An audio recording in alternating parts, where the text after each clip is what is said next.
Narrative of My Captivity Among the Sioux Indians by Fanny Kelly. Continuation of our march into the wilderness. Suffering from thirst and weariness. Disappearance of my fellow prisoner. Loss of the old chief's pipe and its consequences to me. A scene of terror. To take up the thread of my own narrative again, and the continuation of my journey with the savages, after the never-to-be-forgotten night when I parted from little Mary, and the attempt to save myself, will be to entertain my reader with a sight of the dangerous and precipitous paths among the great bluffs which we had been approaching, and the dizzy, fearful heights leading over the dark abyss, or the gloomy, terrible gorge, where only an Indian dares to venture. The blackness of night, and the dread of our savage companions, added terror to this perilous ride. As we passed the little creek before we plunged into these rocky fastnesses, we had left some scattered woods along its banks. I remember looking longingly at the dim shelter of those friendly trees, and being possessed by an almost uncontrollable desire to leap from the horse, and dare my fate in endeavoring to reach their protecting shade. But the Indians' rifles behind me, and my dread of instant death, restrained me. And now my attention was attracted by the wild and terrible scenery around us, through which our fearful captors rode at ease, although it seemed impossible for man or beast to retain a footing over such craggy peaks and through such rugged ravines. The cool air and the sound of rippling water warned us of our nearness to a river, and soon the savages turned their horses down a deep declivity that, like a mighty wall, closed in the great bed of the North Platte. I saw that the river was rapid and deep, but we crossed the sands, plunged in, and braved the current. From the child to my husband was an easy transition. Indeed, when I thought of one, the other was present in my mind, and to mark the path of our retreat with the letters and papers I dropped on our way seemed the only hope I had of his being able to come to my rescue. As the horses plunged into the swelling river, I secretly dropped another letter, that, I prayed, might be a clue to the labyrinth through which we were being led, for I could see by all the Indians' precautions that to mislead any who should have the temerity to attempt our recovery was the design of their movements. They had taken paths inaccessible to white men, and made their crossing at a point where it would be impossible for trains to pass, so that they might avoid meeting emigrants. Having reached the opposite bank, they separated into squads, and started in every direction except southward, so as to mislead or confuse pursuers by the various trails. The band that surrounded and directed us kept to the northward a little by west. I tried to keep the points of compass clearly, because it seemed part of the hope that sustained me. Mr. Kelly had said that our position on the Little Box Elder was about 12 miles from Deer Creek Station, which lay to the northwest of us. Marking our present course, I tried, by calculating the distance, to keep that position in my mind, for toward it my yearning desire for help and relief turned. After crossing the river and issuing from the bluffs, we came to a bright, cool stream of water in a lovely valley which ran through its bosom, spreading a delicious freshness all around. Brilliant flowers opened their gorgeous cups to the coming sunshine, and delicate blossoms hid themselves among the rich shrubbery, and at the mossy roots of grand old trees. The awakening birds soared upward with loud and joyful melodies, and nature rejoiced at approaching day. The beauty and loveliness of the scene mocked my sleepless eyes, and despair tugged at my heartstrings. Still I made superhuman efforts to appear cheerful, for my only refuge was in being submissive and practicing conciliation. My fear of them was too powerful to allow me to give way to emotion for one moment. There were sentinels stationed at different places to give the alarm, in case of any one approaching to rescue, and I afterward learned that in such a case I would have been instantly murdered. Next morning I learned by signs that Indians had gone out in search of little Mary, scattering themselves over the hills in squads. Those remaining were constantly overlooking their plunder and unrolling bundles taken from our wagons. They indulged their admiration for their spoils in loud conversation. The Indians seemed to select, with a clear knowledge of natural beauty, such localities as seemed best fitted to suggest refreshment and repose. The scenery through which we had passed was wildly grand. It now became serenely beautiful, and to a lover of nature, with a mind free from fear and anxiety, the whole picture would have been a dream of delight. The night of my capture I was ordered to lie down on the ground, near a wounded Indian. A circle of them guarded me, and 3 fierce warriors sat near me with drawn tomahawks. Reader, imagine my feelings after the terrible scenes of the day previous. The desolate white woman in the power of revengeful savages, not daring to speak, lest their fury should fall on my defenseless head. My great anxiety now was to preserve my sanity, which threatened to be overcome if I did not arouse myself to hope and put aside the feeling of despair which at times stole over me. My heart was continually lifted to our Father, and confidently I now began to feel that prayer would be answered, and that God would deliver me in due season. This nerved me to endure and appear submissive. At early dawn I was aroused from my apparent slumbers by the war chief, who sent me out to catch our horses, our American horses being afraid of the savages, and as the animals were those belonging to our train, it was supposed that I could do so readily. Upon turning, my eyes were gladdened by the sight of my fellow prisoner, who was seated with her boy upon the ground, eating buffalo meat and crackers. I went immediately to her, and we conversed in low tones, telling her of my intention to escape the first opportunity. She seemed much depressed, but I endeavored to reassure her, and bidding her hope for the best, went back to where the Indians were making ropes, and packing their goods and plunder more securely, preparatory to the succeeding march, which was commenced at an early hour of the day. We proceeded on our journey until near noon, when we halted in a valley not far to the north of Deer Creek Station, and I met this lady again. It was a clear and beautiful valley where we rested until the scorching rays of the sun had faded in the horizon. Being burdened with the gun and bow and arrow of the chief, my tired arms were relieved, and I pled for the privilege of camping here all night for many reasons. One was, we might be overtaken by friends sent to rescue us, and the distance of return would be less if I should be successful in my next attempt to escape. My entreaties were unavailing. The savages were determined to go forward, and we were soon mounted and started on. We traveled until sunset, then camped for the night in a secluded valley. We seemed to enter this valley along the base of a wall composed of bluffs or peaks. Within these circling hills it lay, a green, cool resting place, watered by a bright, sparkling stream, and pleasantly dotted with bushes and undergrowth. The moon went down early, and in the dim, uncertain starlight, the heavy bluffs seemed to shut us in on all sides, rising grimly like guardians over our imprisoned lines. Blankets were spread, and on these the Indians rested. I was then led out some distance in the camp, and securely fastened for the night. But before this, I remarked to my fellow prisoner, my determination to escape that night, if my life were the forfeit, as in every wind I fancied I could hear the voice of little Mary calling me. She entreated me not to leave her, but promising help to her should I be fortunate enough to get free, I sadly bade her good night, and went to my allotted place. In the morning, when permitted to rise, I learned that she had disappeared. A terrible sense of isolation closed around me. No one can realize the sensation without in some measure experiencing it.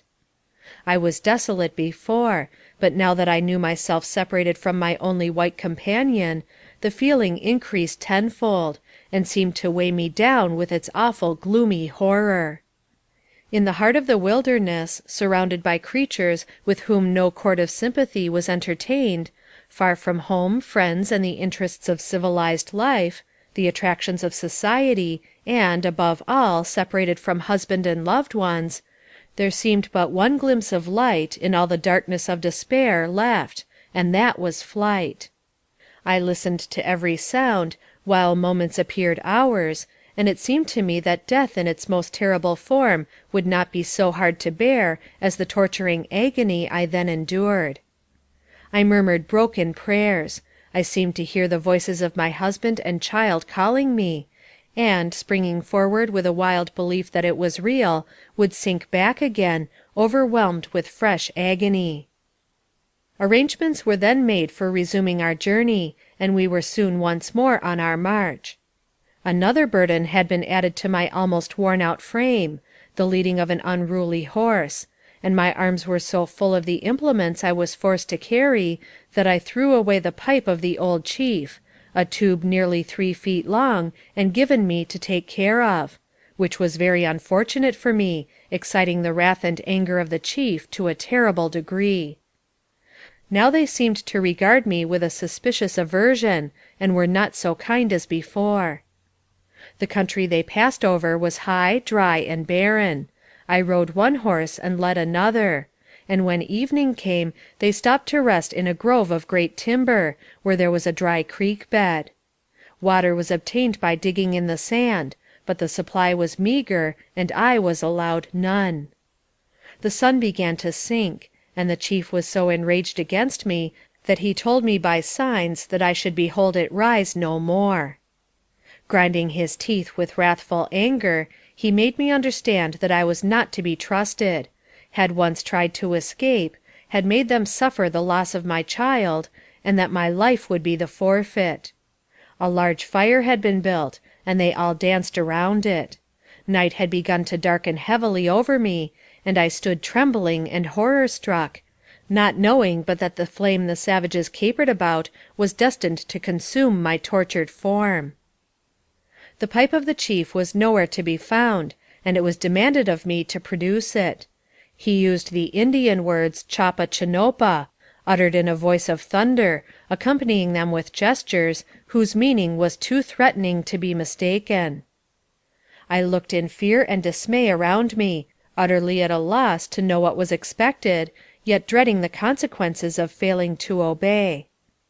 Wechela, the Indian boy, who had been so kind to me, now came up, and made the motion of puffing with his lips, to help me, and then I remembered that I had broken the pipe the day before, and thrown it away, ignorant of their veneration for the pipe, and of its value as a peace offering.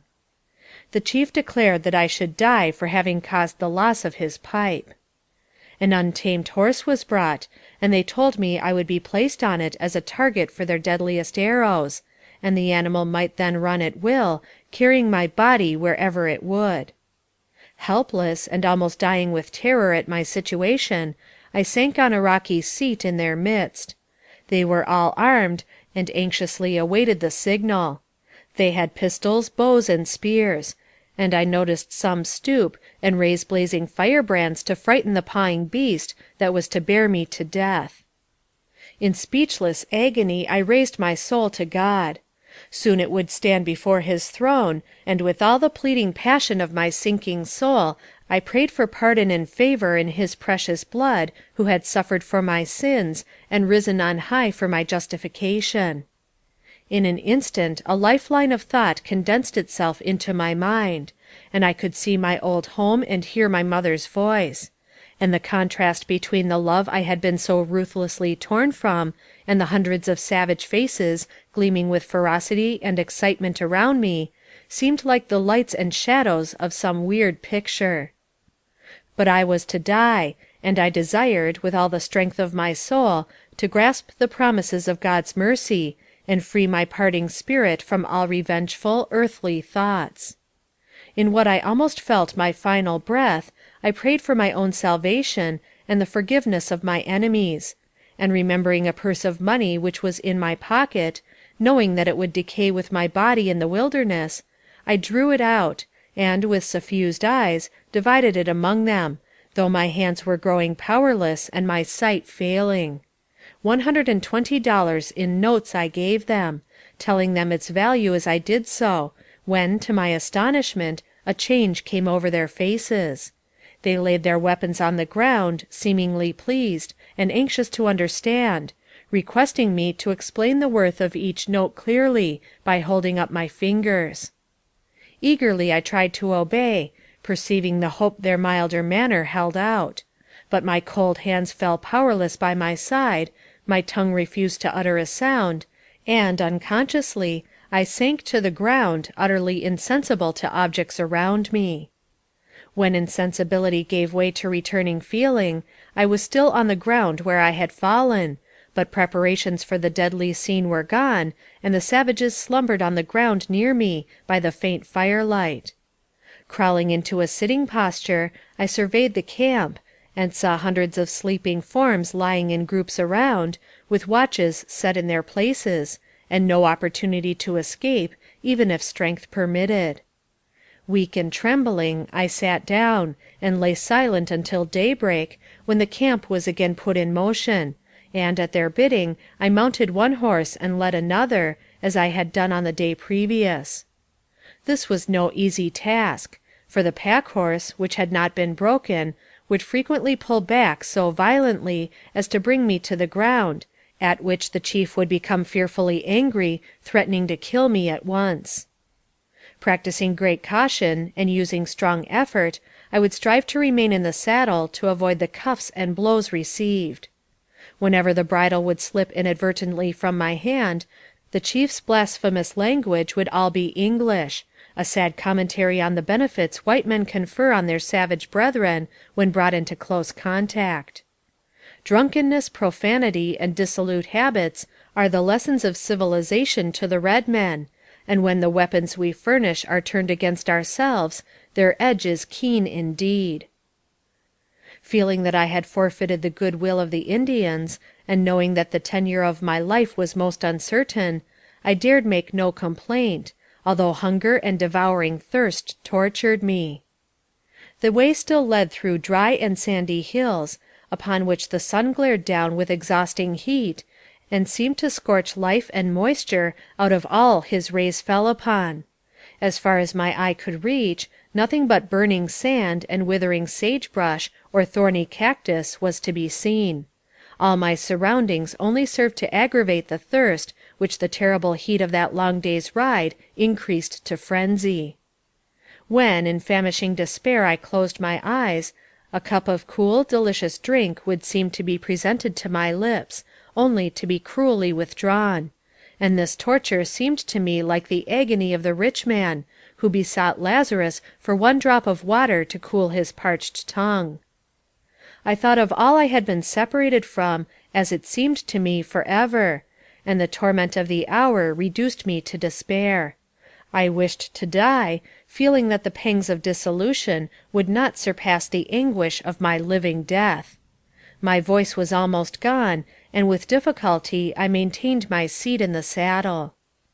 Turning my eyes despairingly to my captors, I uttered the word Minna, signifying water in their language, and kept repeating it imploringly at intervals.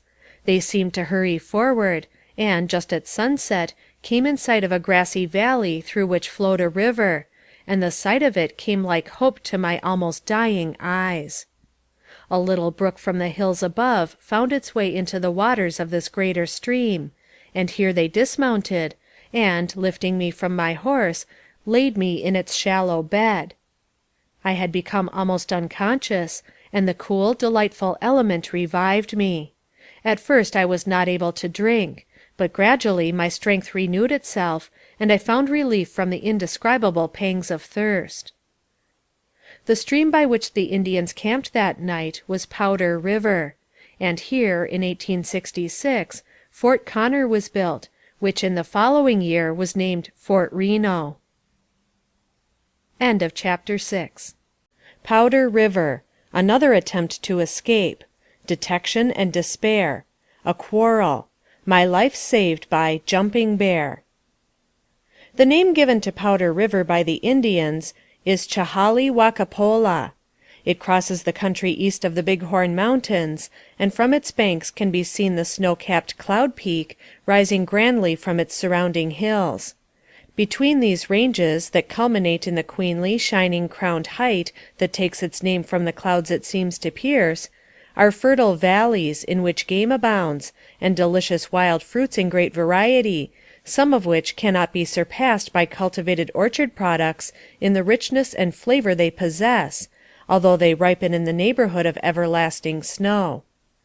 In these valleys the country seems to roll in gentle slopes, presenting to the eye many elements of loveliness and future value. Powder River, which is a muddy stream, comes from the southern side of the Bighorn Mountains and takes a southern course, and therefore is not a part of the bright channel that combines to feed the Missouri River from the Bighorn Range. This range of the Rocky Mountains possesses two distinct marked features. First, there is a central or backbone range, which culminates in perpetual snow, where Cloud Peak grandly rises, as the chief of all its proud summits. Falling off gradually toward the southern valley, there are similar ranges of the Wind River Mountains beyond. Between these ranges, and varying in breadth from 12 to 25 miles, are fine hunting grounds, abounding in noble orchards of wild fruit of various kinds, and grapes, as well as game of the choicest kind for the huntsman. Notwithstanding its vicinity to snow, there are gentle slopes which present features of peculiar loveliness. Several miles northwest, and following the sweep of the higher northern range, and 6 to 8 miles outside of its general base, a new country opens. Sagebrush and cactus, for which nearly 200 miles have so largely monopolized the soil, rapidly disappear. The change, though sudden, is very beautiful. One narrow divide only is crossed, and the transition about 1 day's ride from the above-named river. The limpid, transparent, and noisy waters of Deer Fork are reached, and the horses have difficulty in breasting the swift current. The river is so clear that every pebble and fish is seen distinctly on the bottom, and the water so cool that ice in midsummer is no object of desire. The scenes of natural beauty, and the charms that have endeared this country to the savage, will in the future lure the emigrant seeking a home in this new and undeveloped land. This Clear Creek is a genuine outflow from the Bighorn Mountains, and is a type of many others, no less pure and valuable, derived from melting snow and from the innumerable springs in the mountains. Rock Creek comes next, with far less pretensions, but is similar in character. A day's ride to the northward brings the traveler to Crazy Woman's Fork. This ever-flowing stream receives its yellow hue from the Powder River waters, of which it is a branch. The country is scarred by countless trails of buffalo, so that what is often called the Indian Trail is merely the hoof-print of these animals. Leaving Powder River, we passed through large pine forests, and through valleys rich with beautiful grasses, with limpid springs and seemingly eternal verdure. I continued to drop papers by the way, hoping they might lead to my discovery, which would have proved fatal had any one attempted a rescue, as the Indians prefer to kill their captives rather than be forced to give them up. It was the 5th night of my sojourn with the Indians that I found myself under the sweeping willows of Clear Creek. The men, weary with travel and glad to find so good a camping ground, lay down to sleep, leaving a sufficient guard over their captive and at the outposts. Their journey hither had been a perilous one to me, unused as I was to the rocky paths between narrow gorges and over masses of broken stone, which their Indian ponies climbed with readiness and ease. I was led to remark the difference between these ponies and American horses, who could only struggle to find their foothold over such craggy ground, while the ponies led the way, picking their steps up almost perpendicular steeps with burdens on their backs. Their travel after the rest at Clear Creek partook of the difficult nature of the mountain passes, and was wearisome in the extreme, and the duties imposed upon me made life almost too burdensome to be borne. I was always glad of a respite at the camping ground. On the 6th night I lay on a rock, under the shade of some bushes, meditating on the possibility of escape. The way was far beyond my reckoning, and the woods where they now were might be infested with wild beasts, but the prospect of getting away and being free from the savages closed my eyes to the terrors of starvation and ravenous animals. Softly I rose and attempted to steal toward some growing timber, but the watchful chief did not risk his prey so carelessly. His keen eye was on me, and his iron hand grasped my wrist and drew me back. Throwing me fiercely on the ground, he hissed a threat through his clenched teeth, which I momentarily expected him to put into execution as I lay trembling at his feet. I felt from this time that my captivity was for life, and a dull despair took possession of me. Sleep, that balm for happier souls, brought only horrid dreams, in which a dreadful future pictured itself. And then the voices of my husband and child seemed calling me to their side, alas! in vain, for when I woke it was to find myself in the grass of the savage camping ground, watched over by the relentless guard, and shut out from hope of home or civilized life. My feet were covered with a pair of good shoes, and my chief's brother-in-law gave me a pair of stockings from his stores, which I gladly accepted, never for a moment suspecting that, in doing thus, I was outraging a custom of the people among whom I was. The chief saw the gift, and made no remark at the time, but soon after he shot one of his brother-in-law's horses, which he objected to in a decided manner, and a quarrel ensued. Realizing that I was the cause of the disagreement, I tremblingly watched the contest, unable to conciliate either combatant, and dreading the wrath of both. The chief would brook no interference, nor would he offer any reparation for the wrong he had inflicted. His brother-in-law, enraged at his arrogance, drew his bow, and aimed his arrow at my heart, determined to have satisfaction for the loss of his horse. I could only cry to God for mercy, and prepare to meet the death which had long hung over my head, when a young Blackfoot, whose name was Jumping Bear, saved me from the approaching doom by dexterously snatching the bow from the savage and hurling it to the earth. He was named Jumping Bear from the almost miraculous dexterity of some of his feats.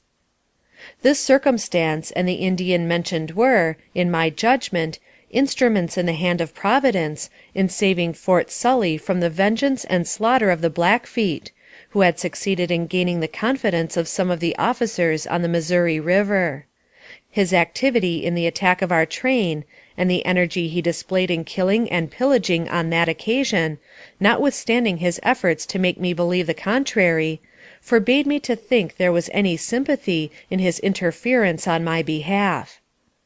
The Indian submitted to his intervention so far that he did not draw his bow again, and my suspense was relieved for the time by the gift of a horse from the chief to his brother-in-law, which calmed the fury of the wronged Indian. It happened that the animal thus given as a peace offering was the pack horse that pulled so uncomfortably against the leading rein, and thus, in the end, I gained by the ordeal through which I had passed, in being relieved of a most unmanageable task. From the first, I was deprived of every ameliorating comfort that might have rendered my existence bearable. No tent was spread for me, no rug or coverlet offered me to lie on. The hard earth, sparsely spread with grass, furnished me a couch, and apprehension and regret deprived me of the rest my toilsome life demanded. They offered me no food, and at first I did not dare to ask for it. This was partly owing to the absence of all natural appetite, an intense weakness and craving constantly for drink being the only signs of the prolonged fast that annoyed me. The utter hopelessness of my isolation wore on me, driving me almost to madness, and visions of husband and child haunted my brain. Sometimes they were full of hope and tauntingly happy. At others I saw them dying or dead, but always beyond my reach, and separated by the impassable barrier of my probably lifelong captivity. In my weakened condition, the horrors of the stake, to which I felt myself borne daily nearer as they progressed on their homeward route, appeared like a horrid phantom. It had been threatened me since my first effort to escape, and I was led to believe such a punishment was the inevitable consequence of my attempt. The terrible heat of the days continued, and the road they took was singularly barren of water. The Indians, after drinking plentifully before starting, carry little sticks in their mouths, which they chew constantly, thus creating saliva and preventing the parching sensation I endured from the want of this knowledge. The 7th night they entered a singular cañon, apparently well known to them, as they found horses there which evidently had been left on a former visit. I could not but wonder at the sagacity and patience of these Indian ponies, which were content to wait their master's coming, and browse about on the sparse herbage and meager grass. The Indians had killed an antelope that day, and a piece of the raw flesh was allotted me for a meal. They had then traveled in a circuitous route for miles, to reach the mouth of this cañon, and entered it just after sundown. Its gloomy shade was a great relief after the heat of the sun, and it filled my sensitive mind with awe. The sun never seemed to penetrate its depths, and the damp air rose around me like the breath of a dungeon. Downward they went, as if descending into the bowels of the earth, and the sloping floor they trod was covered with red sand for perhaps the space of half a mile. Then they struck a rocky pavement, the perpendicular walls of which were of earth; but as they made another turning and entered a large space, they seemed to change to stone, with projecting arches and overhanging cornices. The high walls rose above the base so as to nearly meet overhead, and, with their innumerable juttings and irregularities, had the appearance of carved columns supporting a mighty ruin. Occasionally a faint ray of the fading light struggled with the gloom, into which they plunged deeper and deeper, and then their horses' cautious feet would turn the bones of antelope or deer, drawn thither by the lurking wolf to feed the young in their lair. I was startled with dread at the sight, fearing that they might be human bones, with which mine would soon be mingled. The increasing darkness had made it necessary for the Indians to carry torches, which they did, lighting up the grotesque grandeur of earth and rock through which they passed by the weird glare of their waving brands. Arriving at the spot they selected as a camping ground, they made fires, whose fantastic gleams danced upon the rocky walls, and added a magic splendor to their wondrous tracery. The ghostly grandeur of these unfrequented shades cannot be described, but their effect is marvelous. They seem to shadow forth the outline of carving and sculpture, and in the uncertain firelight have all the effect of some old-time temple, whose art and glory will live forever, even when its classic stones are dust.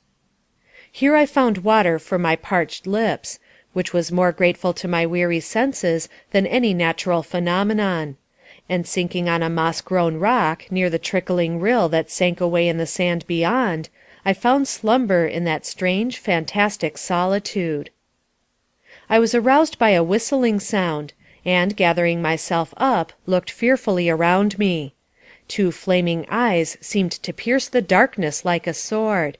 I shuddered and held my breath, as a long, lithe serpent wound past me, trailing its shining length through the damp sand, and moving slowly out of sight among the dripping vines. After that I slept no more, and when I saw the struggling light of day pierce the rocky opening above, I gladly hailed the safety of the sunshine, even though it brought sorrow, distress, and toil. When we rose in the morning, they left the cañon by the path they entered, as it seemed to have no other outlet, and then pursued their way. Chapter 7. The storm. Arrival at the Indian village. The old chief's wife. Some kindness shown me. Attend a feast. On the 20th of July, we had nearly reached the Indian village, when we camped for the night as usual, when such a locality could be gained, on the bank of a stream of good water. Here was a stream of sparkling, rippling water, fresh from the melting snow of the mountain. It was a warm, still night. Soon the sky began to darken strangely, and great ragged masses of clouds hung low over the surrounding hills. The air grew heavy, relieved occasionally by a deep gust of wind that died away, to be succeeded by an ominous calm. Then a low, muttering thunder jarred painfully on the ear. My shattered nerves recoiled at the prospect of the coming storm.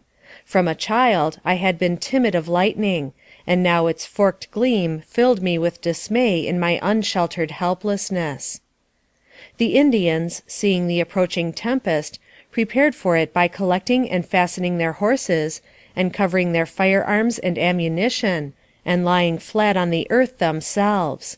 I crouched too, but could not escape the terrible glare of the lightning, and the roar of the awful thunder grew deafening.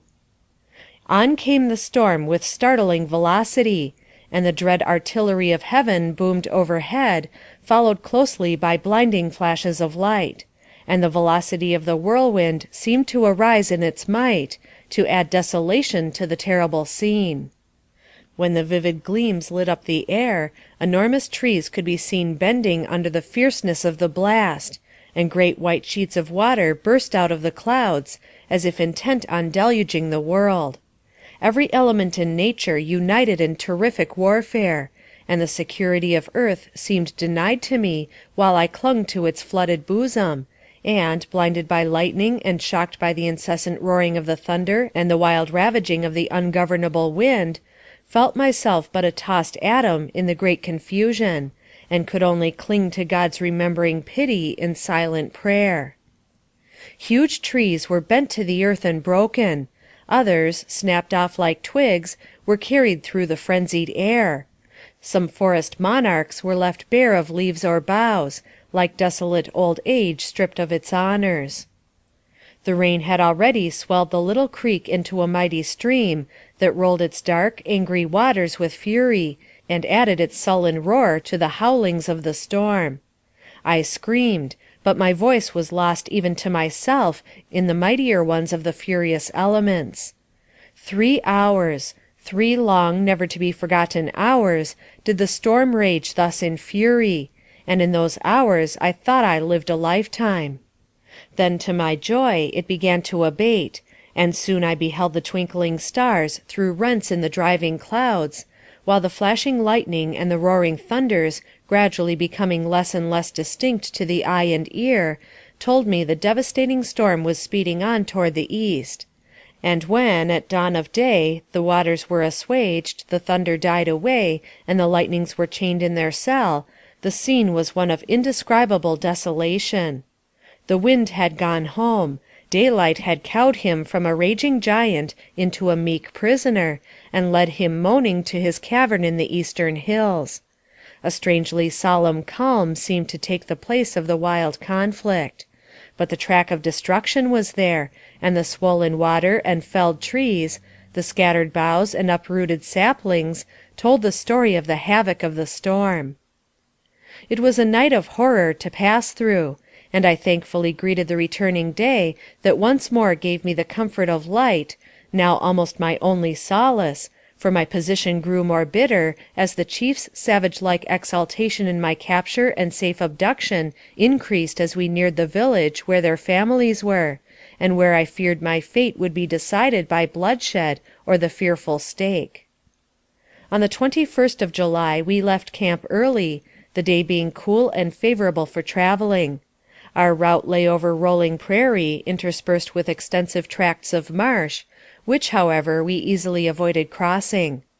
A few miles brought us to a high, broken ridge, stretching nearly in a north and south direction. As we ascended the ridge, we came in sight of a large herd of buffalo, quietly feeding upon the bunch, or buffalo grass, which they prefer to all other kinds. These animals are short-sighted, and scent the approach of an enemy before they can see him, and thus, in their curiosity, often start to meet him, until they approach near enough to ascertain to their satisfaction whether there be danger in a closer acquaintance. In this case they decided in the affirmative, and, when they had once fairly made us out, lost no time in increasing the distance between us, starting on a slow, clumsy trot, which was soon quickened to a gait that generally left most pursuers far in the rear. But the Indians and their horses both are trained buffalo hunters, and soon succeeded in surrounding a number. They rode alongside their victim, and, leveling their guns or arrows, send their aimed shot in the region of the heart, then ride off to a safe distance to avoid the desperate lunge which a wounded buffalo seldom fails to make, and, shaking his shaggy head, crowned with horns of a most formidable strength, stands at bay, with eyes darting, savage and defiant, as he looks at his human foe. Soon the blood begins to spurt from his mouth, and to choke him as it comes. The hunters do not shoot again, but wait patiently until their victim grows weak from loss of blood, and, staggering, falls upon his knees, makes a desperate effort to regain his feet and get at his slayer, then falling once more, rolls over on his side, dead. Sometimes these animals number tens of thousands, in droves. The Indians often, for the mere sport, make an onslaught, killing great numbers of them, and having a plentiful feast of tatanka, as they call buffalo meat. They use no economy in food. It is always a feast or a famine, and they seem equally able to gorge or fast. Each man selects a part of the animal he has killed that best suits his own taste, and leaves the rest to decay or be eaten by wolves, thus wasting their own game, and often suffering privation in consequence. They gave me a knife and motioned me to help myself to the feast. I did not accept, thinking then it would never be possible for me to eat uncooked meat. They remained here overnight, starting early next morning. We were now nearing the village where the Indians belonged. Jumping Bear, the young Indian who had shown me so many marks of goodwill, again made his appearance, with a sad expression on his face, and that day would ride in silence by my side, which was an act of great condescension on his part, for these men rarely thus equalize themselves with women, but ride in advance.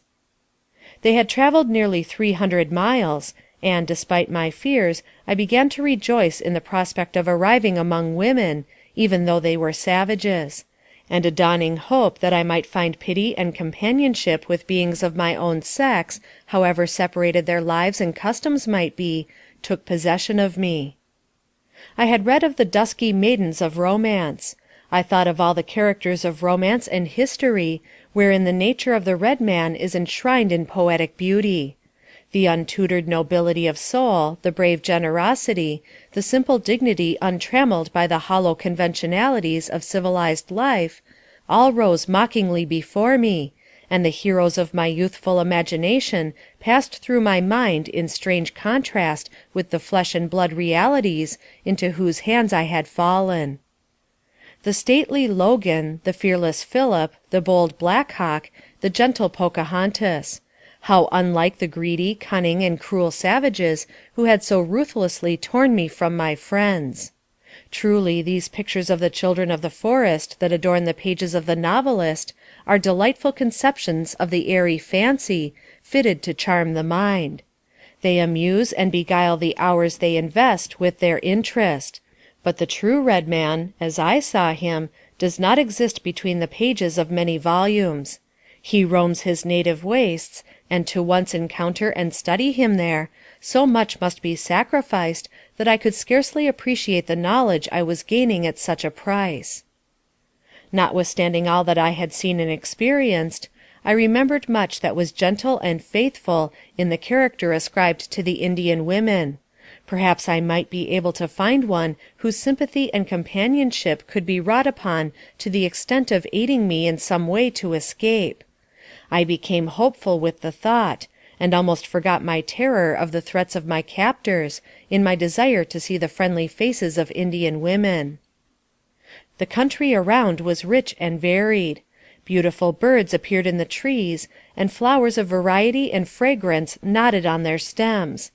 Wild fruits were abundant, and I plucked roses and fruit for food, while my savage companions feasted on raw meat.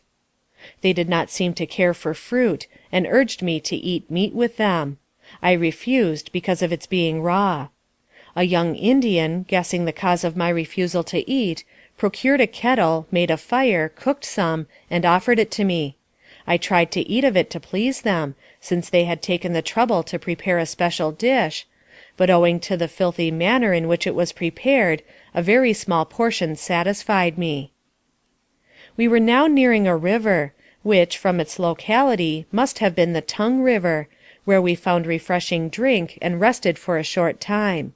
The Indians gave me to understand that when we crossed this stream, and a short distance beyond, we would be at their home. Here they paused to dress, so as to make a gay appearance and imposing entrance into the village.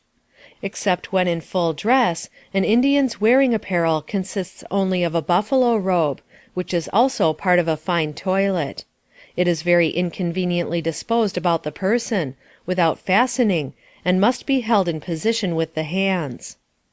Here the clothing taken from our train was brought into great demand, and each warrior that had been fortunate enough to possess himself of any article of our dress, now arrayed himself to the best advantage the garments and their limited ideas of civilization permitted, and in some instances, when the toilet was considered complete, changes for less attractive articles of display were made with companions who had not been so fortunate as others in the division of the goods, that they might also share in the sport afforded by this derisive display.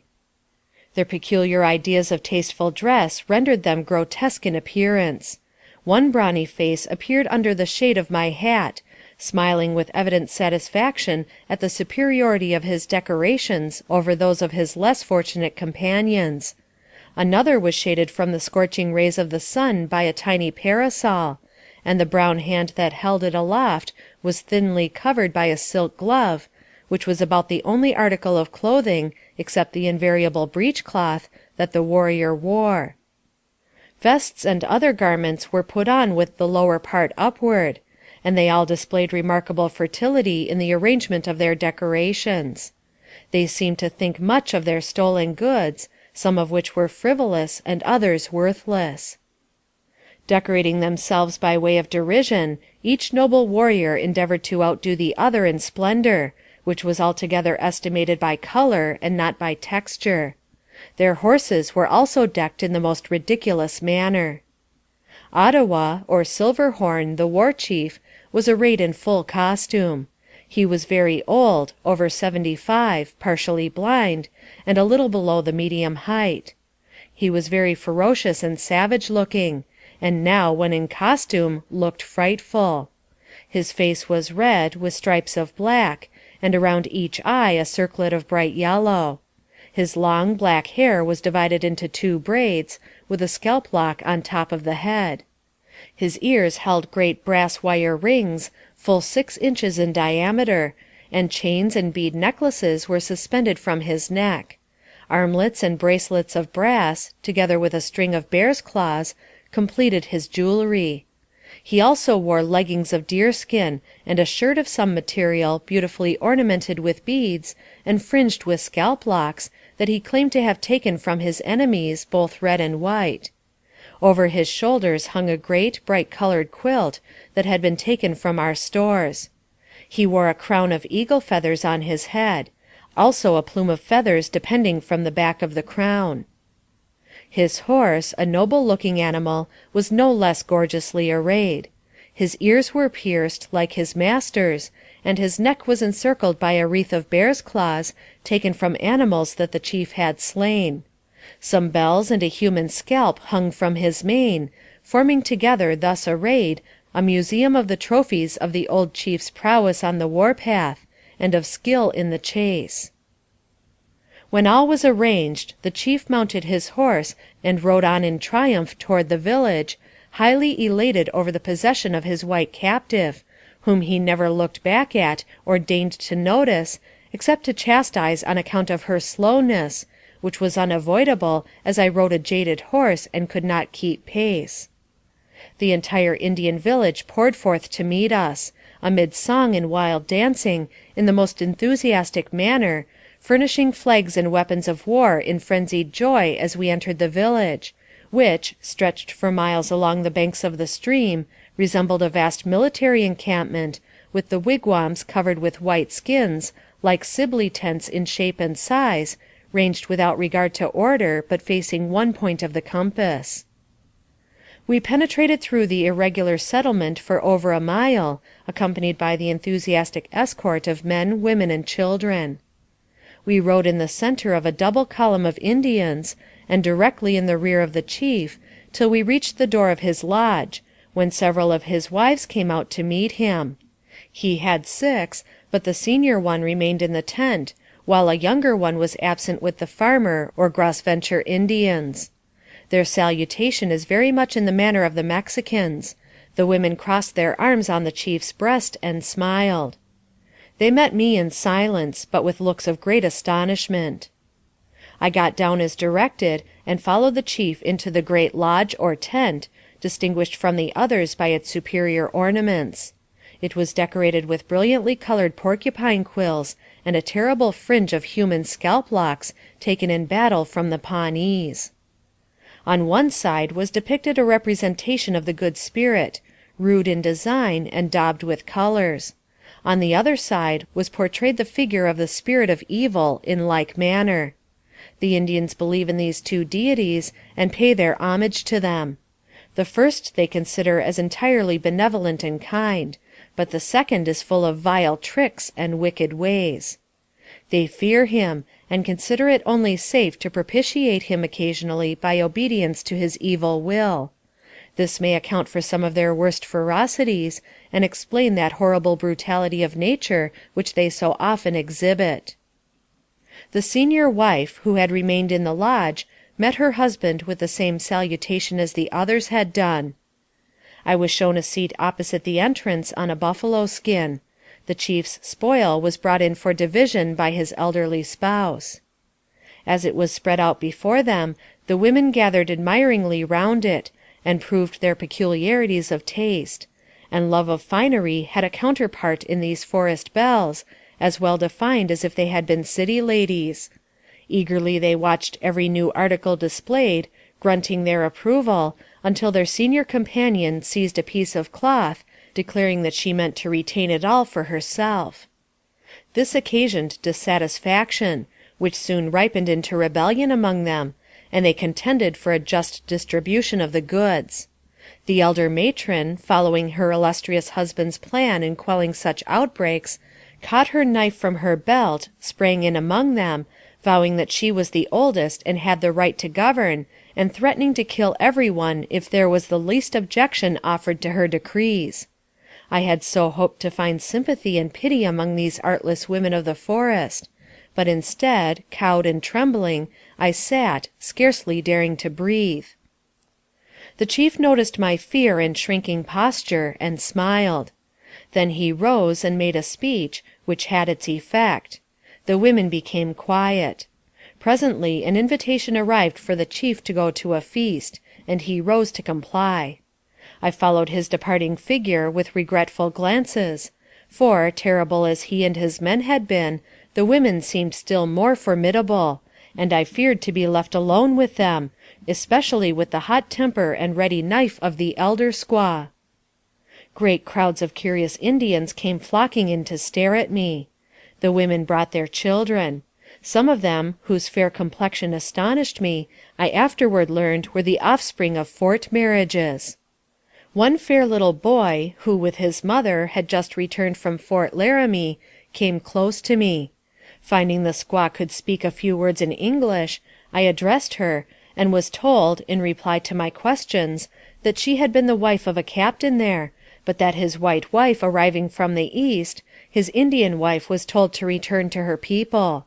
She did so, taking her child with her.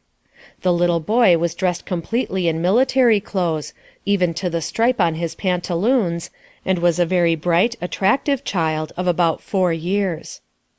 It was a very sad thought for me to realize that a parent could part with such a child, committing it forever to live in barbarous ignorance, and rove the woods among savages with the impress of his own superior race so strongly mingled with his Indian origin. I saw many other fair-faced little children, and heard the sad story from their mothers, and was deeply pained to see their pale, pinched features, as they cried for food when there was none to be had; and they are sometimes cruelly treated by the full-blooded and larger children on account of their unfortunate birth. Now that the question of property was decided between the women of the chief's family, they seemed kindly disposed toward me, and one of them brought me a dish of meat. Many others followed her example, even from the neighboring lodges, and really seemed to pity me, and showed great evidences of compassion, and tried to express their sympathy in signs, because I had been torn from my own people, and compelled to come such a long fatiguing journey, and examined me all over and over again, and all about my dress, hands, and feet particularly. Then, to their great surprise, they discovered my bruised and almost broken limbs that occurred when first taken, also from the fall of the horse the first night of my captivity, and proceeded at once to dress my wounds. I was just beginning to rejoice in the dawning kindness that seemed to soften their swarthy faces, when a messenger from the war chief arrived, accompanied by a small party of young warriors sent to conduct me to the chief's presence. I did not at first comprehend the summons, and, as every fresh announcement only awakened new fears, I dreaded to comply, yet dared not refuse. Seeing my hesitation, the senior wife allowed a little daughter of the chief's, whose name was Yellow Bird, to accompany me, and I was then conducted to several feasts, at each of which I was received with kindness, and promised good will and protection. It was here that the chief himself first condescended to speak kindly to me, and this and the companionship of the child Yellow Bird, who seemed to approach me with a trusting grace and freedom unlike the scared shyness of Indian children generally, inspired hope. The chief here told me that henceforth I could call Yellow Bird my own, to take the place of my little girl that had been killed. I did not at once comprehend all of his meaning, still it gave me some hope of security. When at nightfall we returned to the lodge, which they told me I must henceforth regard as home, I found the elder women busily pounding a post into the ground, and my fears were at once aroused, being always ready to take alarm, and suggested to me that it betokened some evil. On the contrary, it was simply some household arrangement of her own, for presently, putting on a camp kettle, she built a fire, and caused water to boil, and drew a tea, of which she gave me a portion, assuring me that it would cure the tired and weary feeling, and secure me a good rest. This proved true. Soon a deep drowsiness began to steal over the weary captive. My bed of furs was shown me. Yellow Bird was told to share my couch with me, and from this time on she was my constant attendant. I laid down, and the wife of the chief tenderly removed my moccasins, and I slept sweetly, the first true sleep I had enjoyed in many weary nights.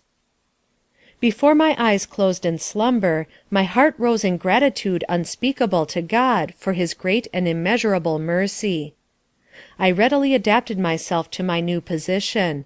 The chief's 3 sisters shared the lodge with us. The following day commenced my labors, and the chief's wife seemed to feel a protecting interest in me. The day of the 25th of July was observed by continual feasting in honor of the safe return of the braves. There was a large tent made by putting several together, where all the chiefs, medicine men, and great warriors met for consultation and feasting. I was invited to attend, and was given an elevated seat, while the rest of the company all sat upon the ground, and mostly cross-legged, preparatory to the feast being dealt out.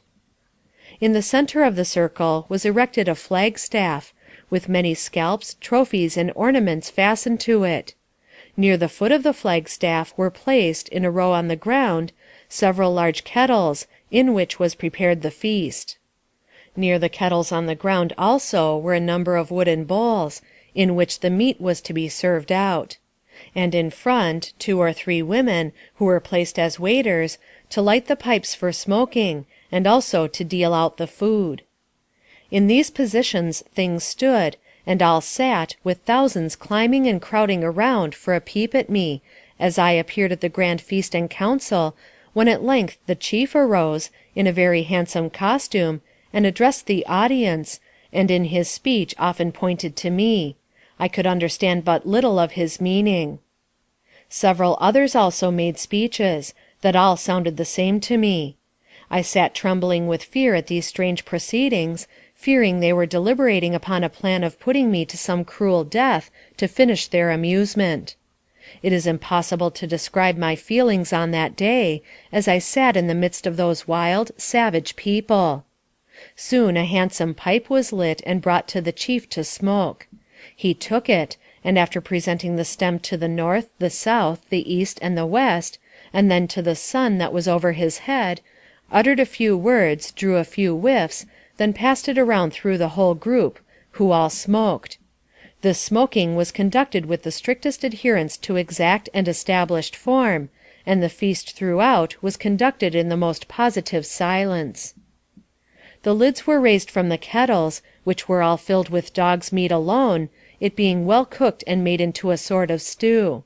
Each guest had a large wooden bowl placed before him, with a quantity of dog's flesh floating in a profusion of soup or rich gravy, with a large spoon resting in the dish made of buffalo horn. In this most difficult and painful dilemma I sat, witnessing the solemnity. My dish was given me, and the absolute necessity of eating it was painful to contemplate. I tasted it a few times after much urging, and then resigned my dish, which was taken and passed around with others to every part of the group, who all ate heartily. In this way the feast ended, and all retired silently and gradually, until the ground was left to the waiters, who seemed to have charge of it during the whole occasion. The women signified to me that I might feel highly honored by being called to feast with chiefs and great warriors; and seeing the spirit in which it was given, I could not but treat it respectfully, and receive it as a very high and marked compliment. Since I witnessed it on this occasion, I have been honored with numerous entertainments of the kind, and all conducted in the same solemn and impressive manner. As far as I could see and understand, I feel authorized to pronounce the dog feast a truly religious ceremony, wherein the superstitious Indian sees fit to sacrifice his faithful companion to bear testimony to the sacredness of his vows of friendship for the Great Spirit. He always offers up a portion of the meat to his deity, then puts it on the ground to remind him of the sacrifice and solemnity of the offering. The dog, among all Indian tribes, is more esteemed and more valued than among any part of the civilized world. The Indian has more time to devote to his company, and his untutored mind more nearly assimilates to the nature of his faithful servant.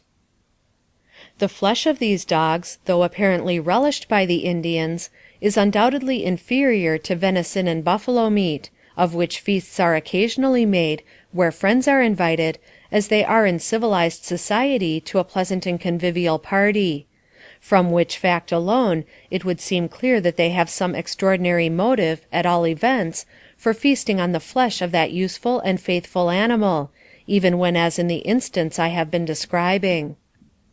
Their village was well supplied with fresh and dried meat of the buffalo and deer. The dog feast is given, I believe, by all tribes of America, and by them all, I think, this faithful animal, as well as the horse, is sacrificed in several different ways to appease offended spirits or deities, whom it is considered necessary that they should conciliate in this way, and when done, is invariably done by giving the best in the herd or the kennel. That night was spent in dancing. Wild and furious all seemed to me. I was led into the center of the circle, and assigned the painful duty of holding above my head human scalps fastened to a little pole. The dance was kept up till near morning, when all repaired to their respective lodges. The 3 kind sisters of the chief were there to convey me to mine. Chapter 9